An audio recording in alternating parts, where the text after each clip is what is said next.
Hey YouTube, welcome back to Invaders X, and today we are going to go over the last of the cooler archetype. And yeah, this week has been a little hectic for me. There's been a whole lot of content on my other channels, but like I said in my last video, I'm gonna save that for the end of this video. I do want to thank you guys for giving me your feedback on the last video. You can still find it in the link to this description if you want to just, you know, go and check that out. It's really important to me, and I think it could be really important to the future of this game when it comes to organized play. So, with that, I just wanted to give the normal Dragon Ball Super related shoutouts. If you haven't been to the official page where these spoilers are coming from and the official announcements, you should go follow that on Facebook. You've also got the unofficial discussion group. You've got the unofficial Reddit. You've also got the Invaders X Discord. You got a lot of places to talk about this game and meet like-minded people. Last but not least on that docket, I've got my partner. He's just my friend, but he's also my partial sponsor. And yeah, that's TCGMetalZ. They're always making really dope metal leader cards, and it's just awesome to see it take off.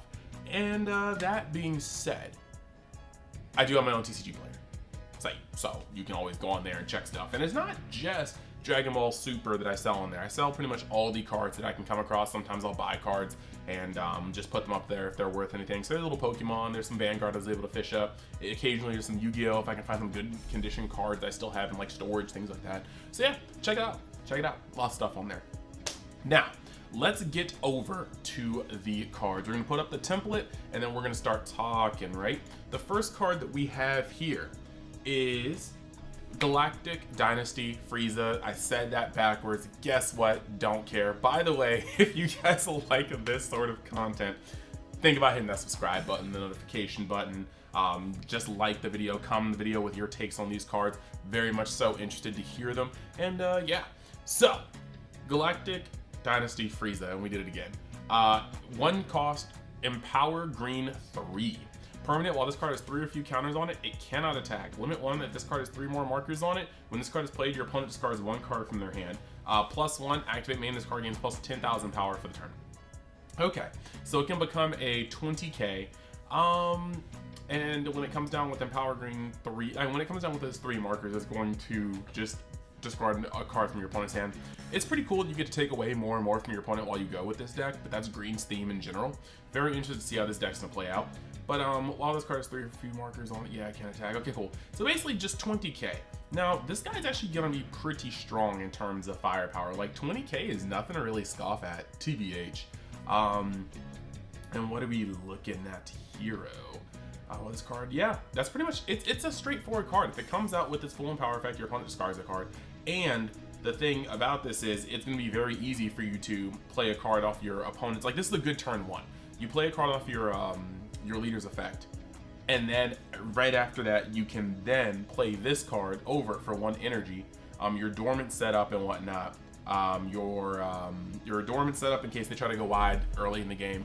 Your charismatic villain setup, but you can play this card +1 to make it a 20k, and it's already ripped a card from your opponent's hand. So I like that. I like that a lot. Now we're gonna move over to this 1-drop that is Cooler, Mightiest Sibling in Space. When this card is played, look at up to 5 cards from the top of your deck. That may be the only time I've ever said that right on this channel. Add up to 1 green unison card with specified cost of 3 or less amongst them to your hand. Shuffle your deck. So this searches any of your Squadron. I cannot talk today. Cooler Squadron cards that are unisons, or it searches out the Golden Frieza boss we saw last video. 2 videos ago, actually. Yep, and then auto once per turn. When one of your green unison cards placed in your drop area, add up to 1 card from your life to your hand. This card gains plus 11k power. Alright, so this isn't that bad. It's weird that it doesn't do it on swing, but it's also kind of cool that it doesn't do it on swing, because now you can just replace a unison and take a life. You don't have to turn this card sideways. So effectively, this can be a life engine, you know, an awakening that you don't have to turn sideways. Now granted, green and black will still remove this. Green, black, and red will still remove this very easily. Yellow can still tap it. So it's still vulnerable to pretty much any color that's not blue, and even blue has some Lobby tucks. So it's vulnerable, but you don't have to turn it sideways, so at least it's not vulnerable to attack. And that's pretty neat. Next, we're gonna go to this 2-drop 20k cooler. It's a vanilla. We out.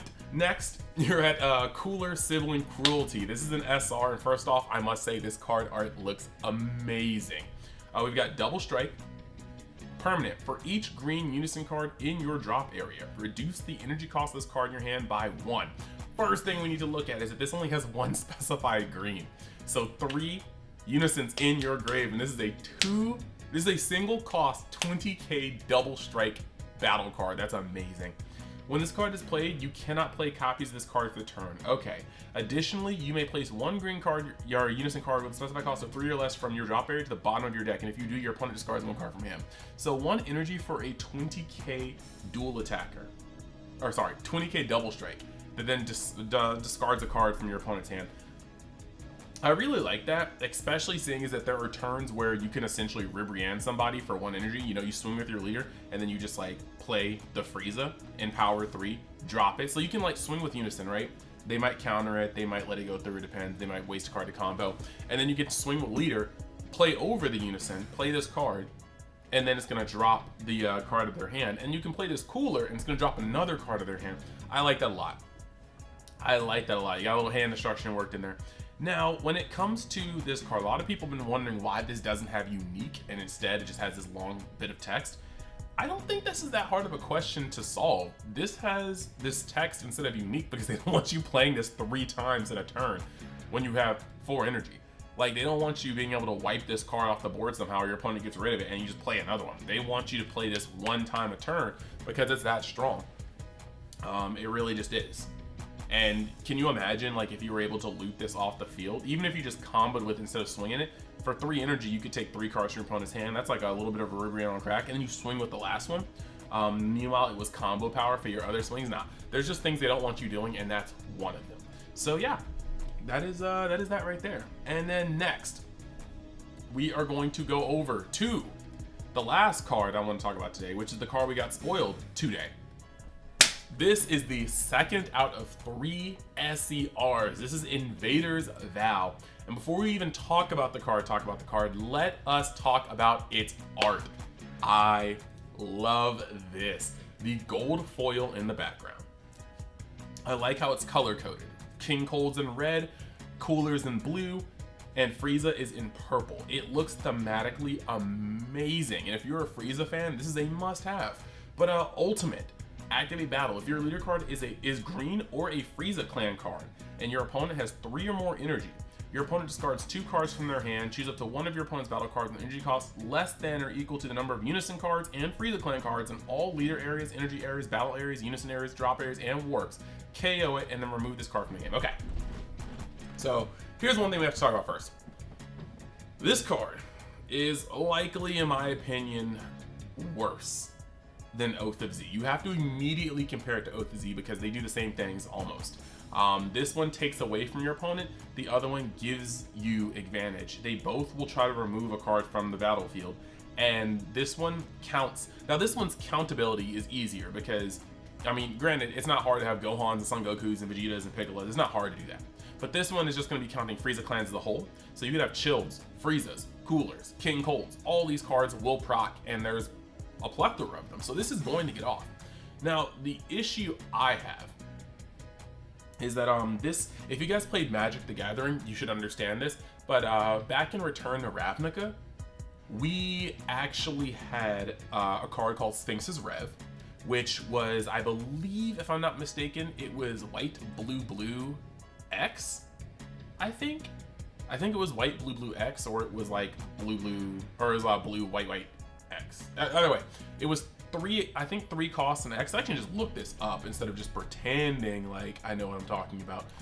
But you have Sphinx's Revelation, and if I could spell Sphinx right. And the whole point is, what Sphinx's Revelation did was you paid, let me see the cost. I just need to see the cost real quick. Okay, so it was blue, blue, white, X. Okay, so I guess I was right the first time. But you pay X and you gain X life and draw X cards, and it was instant speed, so you could play it at any time in the game. Then on the other end, you had Rakdos's Return, which was supposed to be the thematic, antithesis of it, Rakdos Return, on the other hand, cost red, black, X, but it was sorcery, and your opponent discarded X cards, and they took X life. But what we found here is that one of them was instant, meaning you could play it at your opponent's in phase, you could play it in response. The other one was sorceries, you can only play it on your turn, because you don't want to give instant speed burn. You don't want your opponent to be like, well, I guess I didn't do anything, and then you just bloop, tap all your energy, burn you. Okay, now my turn, untap. Ooh, did I see another one? So they had to make this one, the one that's burning, they had to make that one sorcery. The point I was going to make though is, even if they were both sorcery, it would still be better for Sphinx's Rev, because Sphinx's Rev is going to give you options and elongate your life. It pluses you, and your opponent has to get through that plus. Now, this card could be worded a lot better. Both cards could go through barrier, but this card allows your opponent to choose which cards they are discarding, which is a big no-no, because you have a secret rare, right? Why is your secret rare letting your opponent choose which cards to discard? You hit me with this, and I'm like, okay, well, Resolve Renewed is dead versus your deck. Well, it might actually be in this one because it reduces cost and hand, so we'll see. But it's like, okay, well, this card and this card are dead against your deck, so I'll just discard these cards, and your discard doesn't feel great. In that case, I would have rather drawn 2 and popped one of your monsters, or your battle cards, because that just feels completely better. That's a good swing advantage. So that kind of makes me a little sad. It does make me a little sad. This card is just worded worse. Its effect is just less beneficial.